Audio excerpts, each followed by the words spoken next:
Welcome to the Stay Informed podcast. I'm your host, Tom Oscherwitz, VP of Legal of Informed. And today we're going to look at the Consumer Financial Protection Bureau's evolving views on innovation. Whether you are a FinTech, a customer of FinTechs, an innovator within your own firm, or just into public policy, how the CFPB treats innovation matters. It can shape the growth arc of the industry. So we have a great guest today to dive into this topic. Mike Silver, a partner at Husch Blackwell. He recently joined the firm after over 12 years at the CFPB. Hey, Mike, welcome to the show. Thank you, Tom. It's great to be here. Let's just start out, Mike, by telling us a little bit about your background at the CFPB and what you're up to today. So I started at the CFPB in September of 2011. So that was just about 7 weeks after the agency officially was up and running. So I don't consider myself a founder per se, but I was definitely there in the very early years and stayed until about 4 months ago. So I had 12 and a half years at the agency, and we could talk about kind of the totality of the experience, which was just amazing in so many different ways, helping to build and grow the agency from the ground up, working on many different policy initiatives, including some with you, Tom. We were teammates in the RMR, Research Markets and Regulations Division for several years. And so, yeah, just really happy to be here and talk more specifically about the CFPB's approach to innovation issues. Great, and I can't imagine that there are many folks who had the chance, like you, to have seen the Bureau go through all its stages. I'd really just love a couple of high-level observations about what you think about the Bureau. I'll start off with one. I've done a lot of startups, and the weird thing about the Bureau was I've never seen a startup where you have so many incredible resources and such lousy technology combined in one space. It's sort of the opposite of startups where you have one person in the most incredibly new AI system. So just tell me, as you've watched the Bureau grow, what's your sense, your experience of watching grow from 2011 just at a high level to where it is today? I had a lot of the same observations, Tom. I think the way that I would summarize it would be the Bureau went through a process of bureaucratization as opposed to maturation.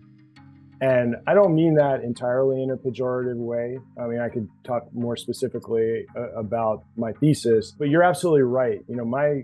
I have not worked at a startup company in the past, but just my understanding of the culture, the dynamics, the work environment, the energy, all of those things were present in the early years at the CFPB in a really interesting, almost novel situation where you have a startup within the federal government. It's very rare that new federal government agencies are created. The only one that I can recall within the last 25 years, other than the CFPB, is the Department of Homeland Security. And that was really just a compendium of reorganization of existing agencies. This is a new agency that was founded, started from scratch, absorbed both people and legal authorities and mandates from many other agencies and new authorities from Congress. So it really was just an experiment in a lot of ways. Specifically, we talked about how we both worked in RMR. RMR as an office, as a division, is itself quite experimental. Most agencies that are financial regulators and federal agencies, my understanding is that the rulemaking functions, for example, are run out of a general counsel's office, as opposed to an interdisciplinary policymaking division where Mike, just to interrupt you for a second, what is RMR? RMR is the name of the policymaking division at the Bureau. So this is research, markets. It's now called monitoring, but for many years it was research, markets, and regulation. So it's basically three legs of a stool. You have the research functions for the agency where you have economists and research assistants crunching quantitative data, doing all sorts of empirical analysis. They sit alongside of markets experts such as yourself. You were in that office for a long time, who come from, in many cases, industry specific, industry segments. And then you have the rule writers, where I sat. I was in the Office of Regulations, who are the experts on the technicalities of the agency's regulations under its purview. The CFPB has a separate legal division, which is more akin to a traditional general counsel's office that focuses on litigation for the defensive litigation for the Bureau, institutional legal risk, and those types of things. But it's unusual that you have this three-headed hydra of sorts where the policymakers are kind of looking at data, they're looking at markets trends, and they're looking at rule writing all together. And so in the early years, I think it was a very interesting, integrated environment. But getting back to the larger point, over the years, in my experience, and maybe you could share yours too, Tom, I think there was an inevitable bureaucratization. It is a federal government agency after all. There's well over 1,000 people. There were administration changes, and over time, of course, you're going to lose that ethos from the very early years. You have a talent drain. People kind of cycle in and out, particularly people who were really excited about being in that new environment the first few years. And I think a lot of the people that remain are more of the people that are focused on spending a larger portion of their career at an agency. And of course, the agency has to eventually get more process, more well built out mechanisms internally. So my critique, however, and I wrote an American Banker piece. It was a great piece, folks, by the way, check it out. No, thank you. Little plug. It's an excellent plug. As Tom knows, I have 2 daughters, just like Tom, and one of them just turned 12. And so I made the analogy to the Bureau being essentially like a preteen, and just like my daughter. She's awesome. She's going to sleepaway camp for the first time. She's so smart. She's growing, but she's not quite mature. And that's really where I think the Bureau is in its life cycle. People forget how young the Bureau is because it's in the crosshairs, it's in the public eye, and particularly in the space where we play in, it's so primary to the discussion. But some federal agencies are over 230 years old. The Bureau is only 12 years old. So it just simply hasn't developed the internal culture, norms, institutional processes that provide that continuity over administrations. And because also the Bureau has gone through 2 Supreme Court constitutional challenges, it lost one, it won the second recently. It's created a dynamic where you have basically a 4-year term for each director. And that, I think, changes the incentive. It makes the leadership more focused on getting their agenda through in 4 years and not really paying as much attention to institution building. And I think it's had a pernicious effect, frankly, over the course of the last many years, because I think the foundation is not really solidified. And that allows political leaders, frankly, on both parties, over different administrations so far, to sort of put their imprint on the agency and on the organization, not just on policy, and rather than sort of strengthen the career staff and strengthen the institutional processes, which will produce more durable and more consistent policies. That's great. And one thing I wanted to sort of get your take on is that one thing that I think is, an advantage, but also perhaps a source of instability for the Bureau is the fact that it has a single director. And what that means is, on the one hand, if the single director is focused, they can take that Bureau faster than perhaps other types of agencies because all the information is centralized. On the other hand, you can have a yo-yo effect, which we might talk about later. So I'm curious, from your perspective, going through 4 directors, do you think there's a certain amount of instability inherent in the structure of the Bureau just because there is a single director? It's a great question, Tom, and it's been a source of public debate. This is one of the issues that is perpetually a criticism of the Bureau by certain stakeholders, particularly the critics on Capitol Hill. They compare and contrast the Bureau to the Federal Trade Commission, which by definition has a 5-member commission that's bipartisan, and the FDIC, which has a board. So I do think, that was identified by the Supreme Court in 2020 in the Celia Law case as a constitutional flaw of the agency's structure. You're asking like a slightly different question, sort of how does it affect things from a policy or a management perspective? I personally think that, I think it contributes to the problem, but it's not the determinative factor of the issue. because I mean, I worked briefly at the FTC during law school during the summer. I haven't worked with other agencies, but knowing people that have worked, people that at the CFPB who used to work at other agencies and friends and colleagues, my sense is that the probably the best argument for a commission is that it provides a formalized structure for criticism and dissent within the agency. Well, so you have a public mechanism to air those policy differences. Beyond that, I mean, you're seeing at the FTC right now a lot written about the current chairwoman Lena Khan, how she's sort of breaking norms and taking different interpretations of longstanding legal principles and things like that. And you see things like at the FCC where they've done the yo-yo, as you said, with the net neutrality rules going back to the Obama administration. If you have 3-2 majority, then you could basically pass whatever rule you want. So in a sense, I think a commission is sort of overrated as a policy mechanism to sort of guard against overreach or the yo-yo effect. But I do think maybe on the margins, it would have some impact. I think the bigger issue is really the fact that the CFPB director, in conjunction with Celia Law, which again, just for a moment to explain to your audience what that is, it basically was a constitutional case that where the Supreme Court found that having a single director that could not be fired by the president unless there was a reason for cause, that violated separation of powers principles because it didn't allow the president to properly hold the CFPB director accountable. And that was one of the mechanisms in the original agency structure to try to make the agency truly independent, along with the appropriations, getting appropriations from the Fed. And so now the agency director can be fired at will by the president. And that's what happened when President Biden came into office. Kathy Kraninger resigned on the first day. So I think the combination of having a single director and a single director who can be fired at will by the president does change the incentives to make the director kind of more, really have an agenda that is more aligned with the policy agenda of the administration and also on a 4-year timeline.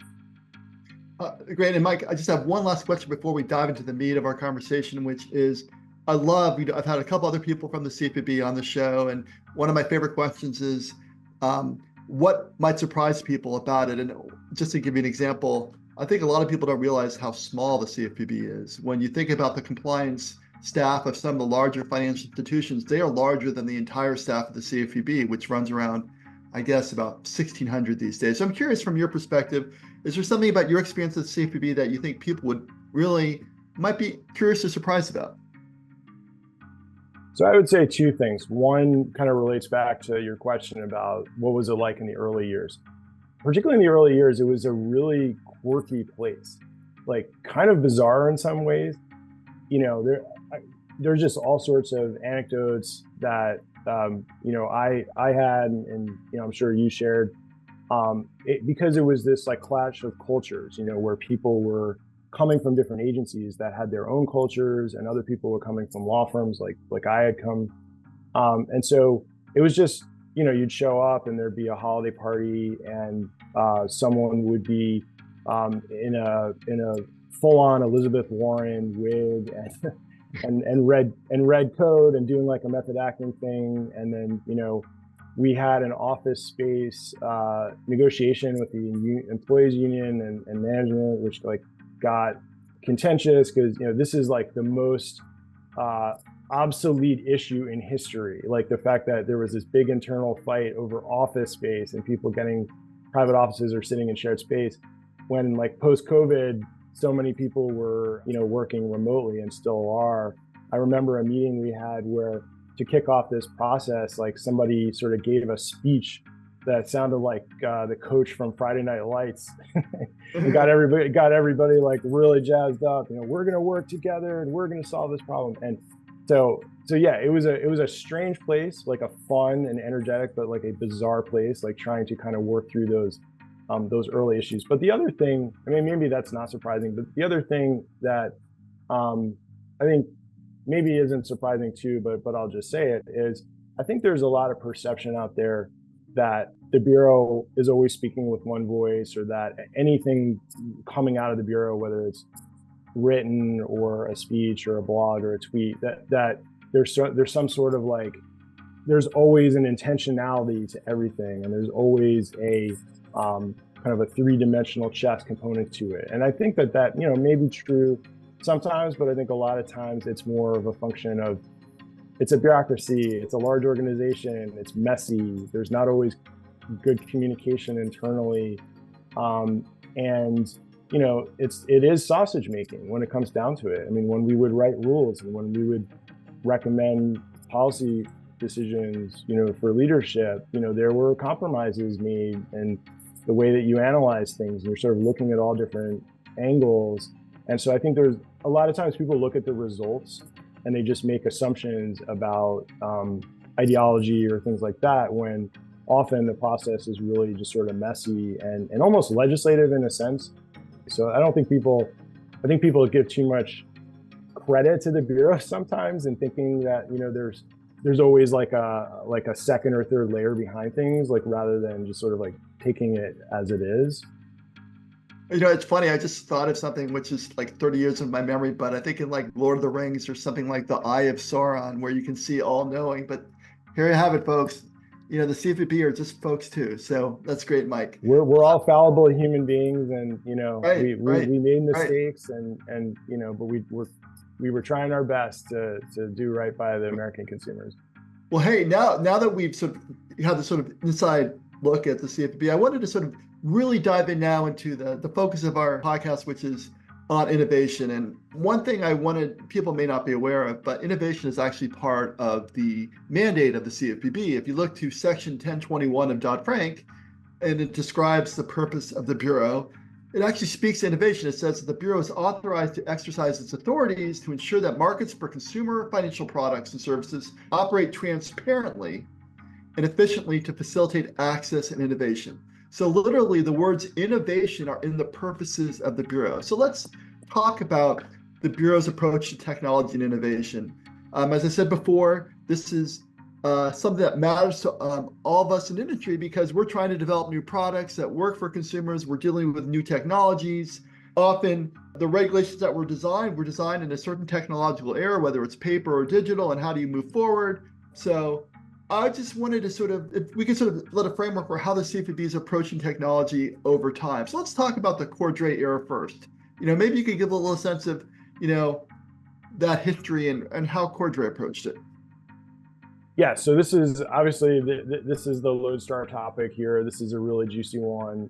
I would say, to kind of like set the stage from my overall view, there certainly has been an evolution from what was really more of a mindset around ways of creating space and creating regulatory flexibility, to more of a tech skeptical approach under the current regime.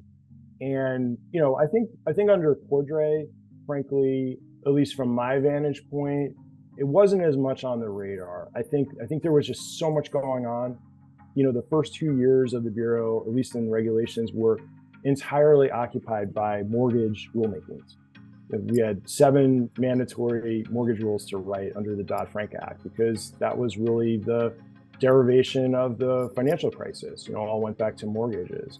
And then after that, there was kind of a demand had built up for other initiatives. So we dove into small dollar lending and payday card title loans and debt. There was a team stood up to work on debt collection, which was a 7-year rulemaking. So there was an effort called Project Catalyst, which you, I'm sure, remember. There was a very active person heading up that initiative, Dan Kwan, and they were talking with a lot of different companies, but at least the public perception was that the program had potential but didn't really take off. So I think by all accounts, it was viewed as just sort of standing still.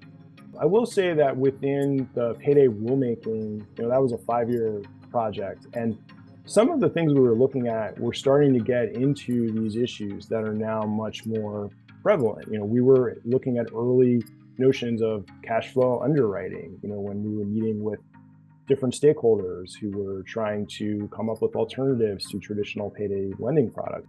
And there were early versions of earned wage access products, which use technology to expedite payroll processing to give people a way of smoothing their income. So there were kind of early hints of these issues, which are so much more prevalent. I mean, I think some of this probably dovetails with the evolution of FinTech and that segment of the consumer credit market in general. I know there was so much an explosion of activity, in the late 2010s and early in the Biden administration. So I think with the CFPB, where they really put a priority on it was under Director Kraninger. Before we go there, I just want to ask one quick point, which is Sure. that it's called Project Catalyst, right? So when I think of Project the word Catalyst, yeah. Catalyst from my perspective implies spurring quicker action.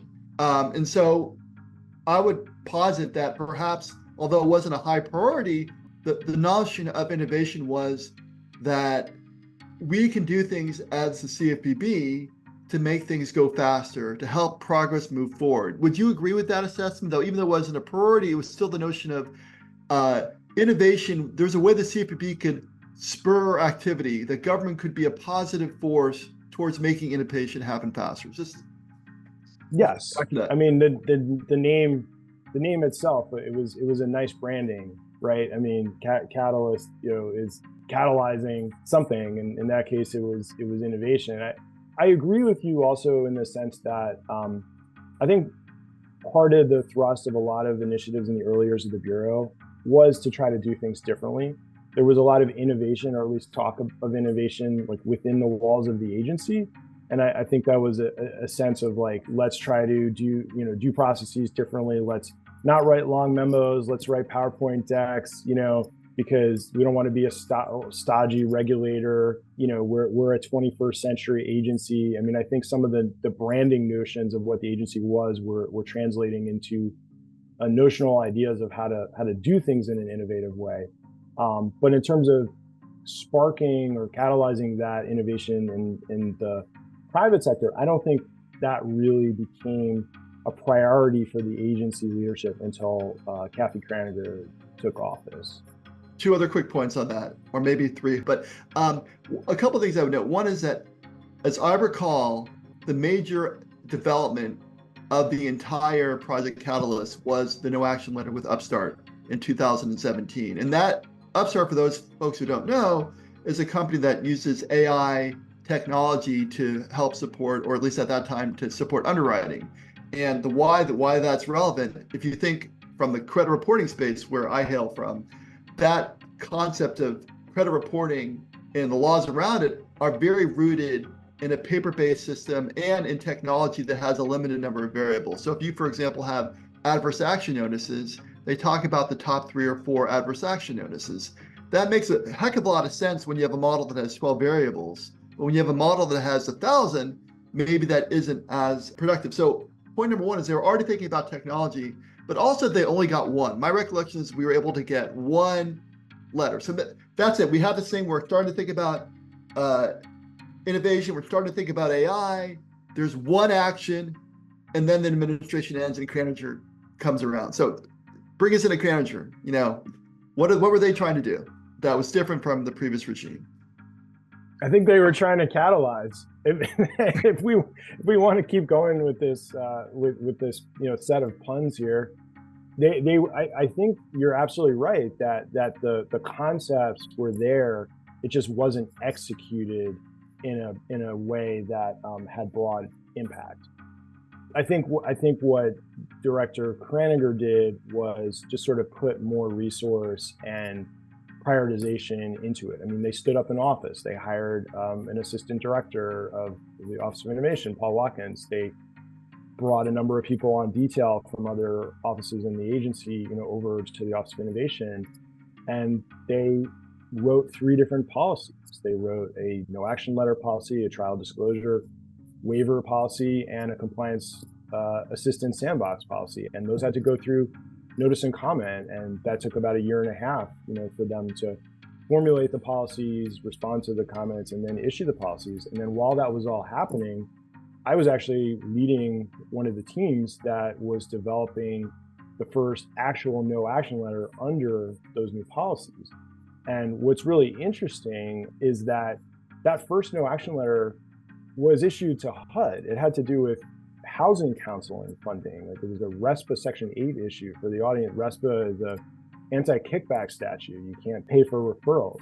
And there's been this longstanding issue where housing counseling agencies provide free mortgage origination counseling to credit-constrained consumers, sometimes if they're turned down in the underwriting process. And there's been cuts to the funding of these agencies. They're funded traditionally by Congress and through the HUD, Department of Housing and Urban Development. HUD rules allow lenders to fund housing counseling agencies, but that fact pattern kind of implicates the question about whether there's a payment for a referral, because the housing counseling agencies, when they're finished with the counseling, they often will refer the customer to the lender who paid for the counseling services. So there's kind of like a question of whether is that a steering situation. So the theory was that lenders would be more willing to do these arrangements if the Bureau could issue some guidance or clarity saying, this is not a RESPA violation, or even if it is, like, we're not going to enforce it. So that ended up being the first no action letter, where we worked with HUD to issue a no action letter on behalf of the 1,600 housing counseling agencies, and then set up a mechanism to allow follow-up applications from lenders. And then that ended up resulting in a few lenders like Bank of America applying for and receiving no action letters. So there were a number of other no action letters, and most of them were more of like the traditional, that's an oxymoron, traditional innovative bucket, like more garden variety notions of innovation, things around new technology or AI. But the program was kicked off by that initiative, and I think also the theory was like, this is sort of an innovative use of Bureau resources and guidance, like to try to solve this policy problem through this program. I'm going to throw a thesis out at you, Mike, and tell me if you agree with it or not. I just want to see if you would agree that whether it was more the same or something slightly different. And here's what I mean. That my sense of the Cordray era was that, hey, we're excited about innovation, we want to help. And that with Kraninger, it was a little bit more like, you know what, we recognize that government actually often gets in the way. And it's not that government can support innovation, government is actually the barrier to innovation. And that it's not so much that government can help by getting out of your way. And I'm just curious if you have a sense that there was a different view of the role of government in Kraninger, and that perhaps the notion was that government actually already is stepping on the foot and we're trying to clear the underbrush. I'm curious what your thought is on that. I think your thesis is accurate, Tom. I definitely think that was a big thrust of why Kraninger put the emphasis on the innovation function. It was the notion that regulatory ambiguity or regulatory questions or the overbrush, as you said, was potentially stifling innovation and the development of new products and platforms. I don't know that it's necessarily the case that the Project Catalyst did not move forward as quickly as people hoped because there was a different philosophy about regulation or about the role of government. I think it might have just been more of a function of, at that point, the agency was only 5 years old and they still probably had a messy process, and there was a lot of consensus building efforts, and it might have been the case that they just couldn't get consensus on moving forward with more than one output. But I think you've hit at a very important point, which is something I was going to emphasize, which is that the approach to innovation that Kraninger and the team took was really intertwined with their approach to providing regulatory guidance outside of rulemaking. And this was partly a function of when Mick Mulvaney was the acting director in 2018. The Bureau did this broad request for information to the market, basically asking for input on, Tom, you remember this, we were involved in another project related to that issue, where basically seeking feedback on every rule, new rules the Bureau had issued, rules that they inherited from other agencies, saying what's wrong with these rules, what's right about these rules, what should the Bureau do to potentially change them. And a lot of the feedback was, rules are unclear, statute or the rule itself is ambiguous, the Bureau hasn't issued enough guidance to clarify the rules of the road. And so I do think part of the innovation function and the fact that they stood up like these different tent poles, within the innovation function, where some of them were more about just agreeing not to enforce if something was ambiguous, whereas others were more like forward leaning in terms of a sandbox or a trial disclosure, like letting there be experimentation with new disclosures. I think that reflects the underlying policy choice that the Bureau should be doing more to clarify its own statutes and regulations, where, and, you made this point earlier, where like in some cases the rules or the statute was passed 50 years prior, and there just is very little rules or guidance or even best practices to try to figure out how to apply those old laws and regulations to things in the modern day in terms of technology, business arrangements. I came to the innovation piece at the Bureau largely from the perspective of RESPA Section 8, as I mentioned, because I was the lead of the Bureau's policy work and regulations. And RESPA was passed in 1974. To your point, Tom, it's a mortgage statute that, mortgages in 1974 were, everything was done on paper, more referrals of, realtors to customers from realtors to settlement agents or title companies. It was all done in person or over the phone. And obviously now things are automated. Things are completely different from a technology perspective and from a business arrangement perspective. How the whole ecosystem of the settlement process is organized and flows. And yet you have this statute where there's very little clarifying commentary in RESPA and Regulation X. And so all these companies were starting to come to the Bureau in 2018 and 2019, like, hey, we're thinking about building this co-sharing online platform, co-advertising platform. How do we navigate RESPA Section 8? Like, we're looking at, general counsel letters that the general counsel from HUD wrote in the HUD used to own RESPA before the Bureau. We have this guidance, this informal stuff, like what do we make of it? How do we kind of package it into telling us how to comply as we build out this new platform? And that's where the thinking was starting to happen. Like, well, this is a new tool for the Bureau to try to move the needle in a sense by working with individual companies to try to sort through those issues, and then through the issuance of a no action letter or a sandbox approval, kind of make a statement or put down a marker about how the old law applies in the new day. I have so many questions you've raised, but I want to make sure that we get through the whole arc of the history of innovation. So we have Kraninger, which sets up an office, innovation. They have all sorts of staff from different parts of the Bureau running to support innovation, reaching out to industry saying, hey, how can we innovate? Having all sorts of meetings with companies all over the country to get their feedback. And then there's a change in administration and Director Chopra comes. What happened next? There was a shift. It wasn't an immediate shift because there was an acting director for 8 or 9 months during the Biden administration. So things were quiescent in a sense. But then trying to remember the exact timeline. I think it was in the middle of 2022. Director Chopra put out either a blog post or some sort of announcement that they were basically restructuring the Office of Innovation, and they were rebranding them as the Office of Competition and Innovation, and that they were essentially walking back some of those innovation policies, including the no action letter policy. And the stated reason was that they believed that the prior policies were ineffective or hadn't adequately achieved their intended goals.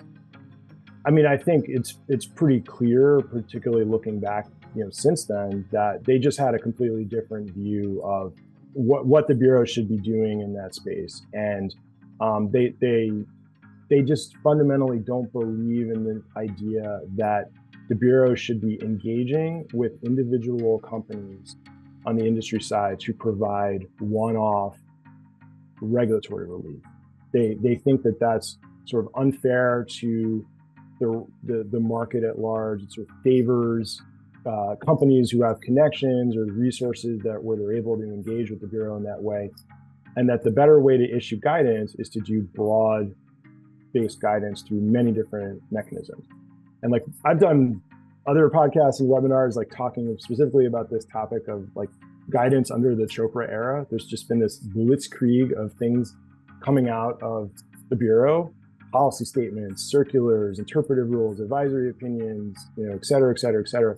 And that's been, I think, very conscious on their part to try to advance policy goals through an incremental approach where they're using these other tools, which are not notice and comment rulemaking. So they're not going through all the formalities and the time of a rulemaking process, but they're having a lot of impact. And now that I'm on the other side advising clients, there's a lot of kind of confusion, anxiety, feelings of being overwhelmed by all this stuff. And so again, I think just like I said earlier, that the stand up of the innovation office under Kraninger, I think in part was driven by the philosophy that the Bureau should be doing more to resolve regulatory ambiguity.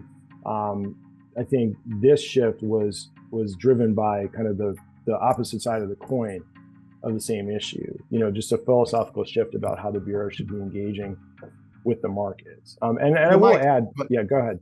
I was just going to say that, so now we've had, I would like to offer the perspective of the business coming in here. So I guess one question I'd have for you is, do you think that innovation is going in the right direction at the Bureau? How do we get a balanced policy? I would just sort of raise from my perspective as a company, one of the things that a company wants is stability, right? They want to be able to, one of the most important things is to say, if I make an investment, will that investment pay off?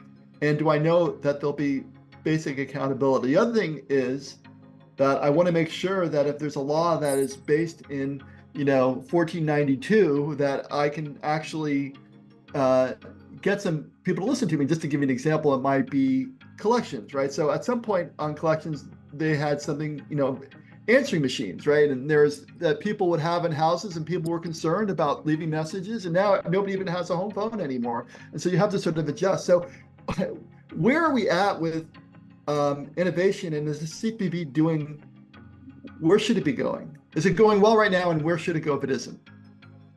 It's an excellent question. I think it's a bit of a eye in the beholder, like a Rorschach test in terms of what's happening. And I think it's, you also need to segment it by what is the Bureau saying and what is the Bureau doing. And I think in terms of what is the Bureau or the director saying, there's a lot of kind of saber rattling, in a sense, skepticism of use of AI technology, big data, things like that. I mean, I think he's been very public, going back to when he was at the FTC, about his views on, all the way back to when there was a Facebook settlement at the FTC. He was public saying he thought it didn't go far enough to hold them accountable. So do you think we have, by the way, the Office of Anti-Innovation now? I mean, the argument would be that we now have a Bureau which is skeptical of advances in technology.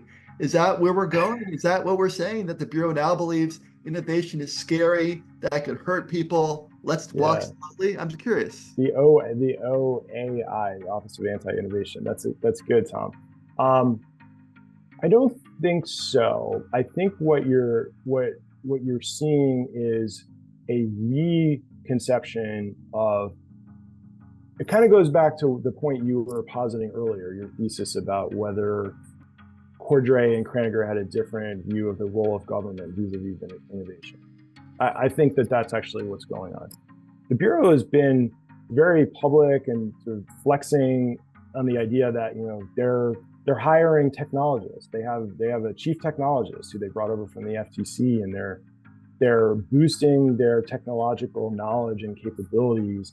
And I think some of that is legitimate in the sense that they're undertaking some major rulemaking initiatives that are highly focused on technology, like the 1033 open banking rule.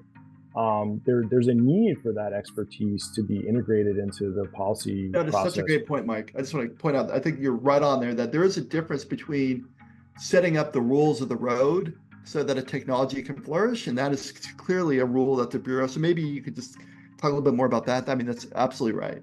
I totally agree with So you on that. so this is the paradox that like I think we're teasing out here, which is that on the one hand you're seeing um, you know that very that commitment to boosting the bureau's like technical expertise, and then a policy agenda which in part is focused on these issues. And at least my sense of the 1033 rule is that this is all, I know it's not final yet, and there's debates about various pieces of it and how they'll be final, but the overall idea is like if you can move the country to more of an open banking system, that's where you have kind of technology, data integrity standards and things like that, that are able to support that move to open banking, that's going to help consumers in all different ways. So, but on the other hand, you have him making these very public statements, like the Bureau finalized, along with the other agencies, a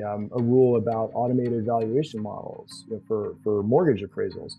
And it's somewhat of a technical rule, but Director Chopra, along with the Deputy Director Zixta Martinez, issued a very pointed statement that accompanied their signing off on the rule, where they made statements like, this is part of the Bureau's effort to move away from the Bureau's prior position of giving special privileges and immunities to companies in the AI space. I mean, I have the exact quote, which really was kind of eye-opening. We've terminated the program that handed out special legal immunities and favors to individual AI companies that they could exploit to gain an unfair advantage. Like, unpack that one sentence. There's so many things going on there. They're throwing the innovation program, which we've just spent several minutes talking about, completely under the bus.